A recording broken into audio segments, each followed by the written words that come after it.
Si hay dos fenómenos que legítimamente pueden comenzar a explicarse, remontándose a la antigua Grecia, estos son la electricidad y el magnetismo. Además de observar fenómenos como los rayos o conocer la existencia de peces capaces de producir descargas eléctricas que intentaban utilizar con fines médicos, los griegos observaron que un trozo de ámbar, frotado con el cuero de un animal, era capaz de atraer objetos livianos como pequeñas plumas. Tales de Mileto observó que este fenómeno se daba con otros pares de materiales frotados entre sí y que algunos se comportaban como el ámbar y otros como el cuero. Había, concluyó, dos formas de electricidad. Si ponemos en contacto nuevamente el cuero del animal y el ámbar, al cabo de un rato notaremos que ambos han perdido sus propiedades eléctricas. Esto sugiere la idea de asignar dos signos, positivo y negativo, a la electricidad, pudiendo neutralizarse ambos al juntarse. Tales de Mileto también se preocupó del magnetismo, un extraño fenómeno por el que ciertas piedras, las magnetitas, podían atraer al hierro sin necesidad de ser frotadas. Según Plinio el Viejo, y aunque parezca improbable, no tenemos buenas razones para no creerle, el nombre deriva del pastor Magnes, que en cierta ocasión caminaba apresurado por el monte Ida, llevando un mensaje cuando sintió que sus pies se aferraban al polvo espeso que se extendía sobre la colina. Más estrictamente, los clavos de su calzado se pegaban a la magnetita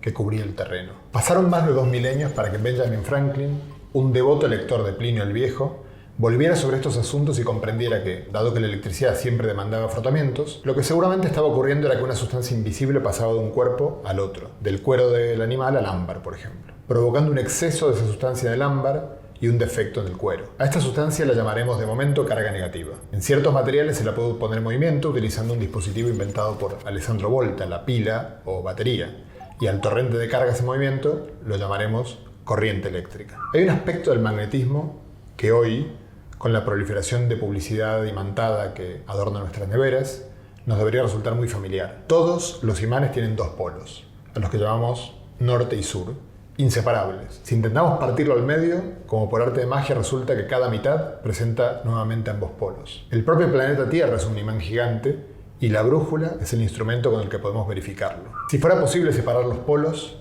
a cada uno lo llamaríamos monopolo magnético. Hasta el día de hoy, nadie ha visto ninguno. En 1820, el físico danés Hans Christian Ørsted notó que la corriente eléctrica que viaja a través de un cable desvía la aguja de una brújula cercana. La corriente eléctrica, concluyó, produce magnetismo. Un año más tarde, Michael Faraday, físico inglés, autodidacta, que está entre los 10 más importantes de la historia, diseñó un ingenioso experimento en el que combinó el magnetismo producido por una corriente con el de un imán, haciendo rotar un pequeño objeto metálico que flotaba sobre Mercurio. Así, jugando despreocupadamente, arrastrado por la fuerza incontenible de su curiosidad, Faraday había construido el primer motor eléctrico de la historia. Pero si una corriente eléctrica podía producir magnetismo, ¿no sería posible generar electricidad utilizando imanes? Faraday mostró en 1831 que la respuesta era afirmativa.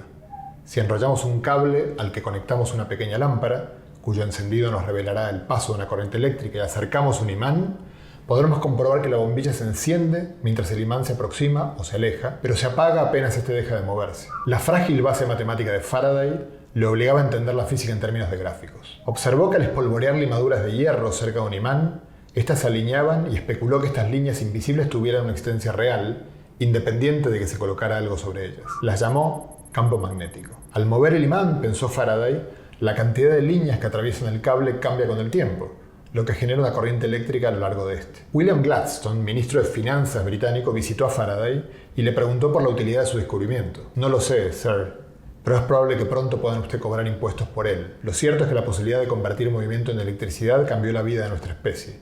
Nació el tendido eléctrico, el alumbrado público y con ellos la vida nocturna. Y para que esta fuera algo más llevadera también resultó de estas ideas la guitarra eléctrica. Todo esto no fue un resultado buscado, el fruto final de un proyecto intencionado. Por el contrario, fue producto de la curiosidad pura, fecunda y persistente que solo el vértigo de la investigación básica puede espolear.